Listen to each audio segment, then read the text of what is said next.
নমস্কার বন্ধুরা বন্ধুরা বাল্বের কভার আপনার হাতে, প্লেট আপনার হাতে, সব কিছু আপনার হাতে।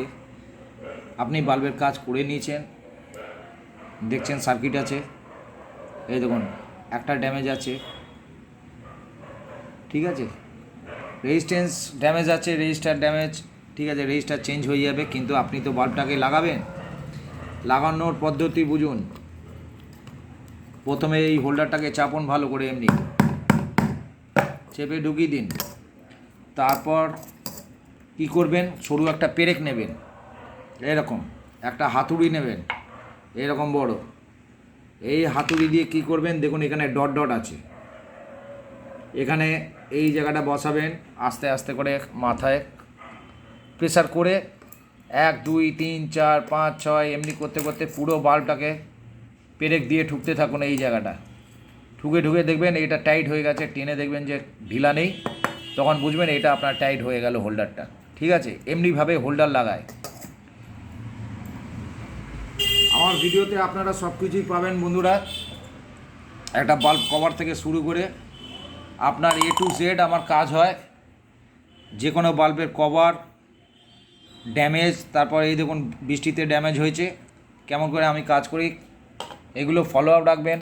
কিছু কিছু বাল্বের মধ্যে আমি ব্যাটারি দেওয়া বাল্ব পর্যন্ত ফিটিং করে দিই, যে ইলেকট্রিকেও জ্বলবে। আপনার লোডশেডিং হয়ে গেলে এই ব্যাটারিতেও আপনার বাল্ব জ্বলবে। কমসে কম 4 ঘন্টা আপনার বাল্ব সার্ভিস দেবেই।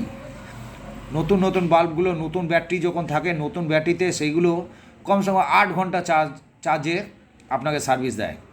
কিন্তু এটা বছর বছর চলতে চলতে কী হয়, কি ব্যাটারি ড্যামেজ হয়ে যায়। একটা 20-25 টাকা 30 টাকার ব্যাটারি, সেই ব্যাটারি কতদিন চলবে আপনার? এটা ভালো কোম্পানির ব্যাটারি বন্ধুরা, মেড ইন চায়না আছে, কিন্তু খুব সুন্দর চলে। এটা আমি ইউজ করেছি, খুব একটা খারাপ দেয়নি, ঠিক আছে। এখানে MFG দেখুন ম্যানুফ্যাকচার ডেটও আছে, ডিটেলস আছে দেখুন। 3.7 ভোল্ট, এটা 5 ভোল্ট পর্যন্ত কাজ দিতে পারে।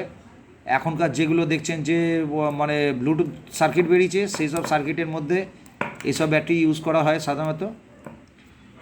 ভালো চলে। যারা ব্লুটুথ চালাচ্ছেন, দেখছেন বড় ব্লুটুথ চালাচ্ছেন, বাসবার চালাচ্ছেন, তারা দেখবেন যে এই রকম ব্যাটারি চলে। এয়ারব্যান্ড খারাপ হয়ে যায়, কারণ ওই সব ছোটো ছোটো মিনি ব্যাটারি থাকে। আমি এই এয়ারব্যান্ডেরও কাজ আমি পাঠাই, ব্যাটারি দেখতে থাকবেন, ফলো আপ রাখবেন। চললাম, আস্তে আস্তে ভিডিওগুলো দেখতে থাকুন।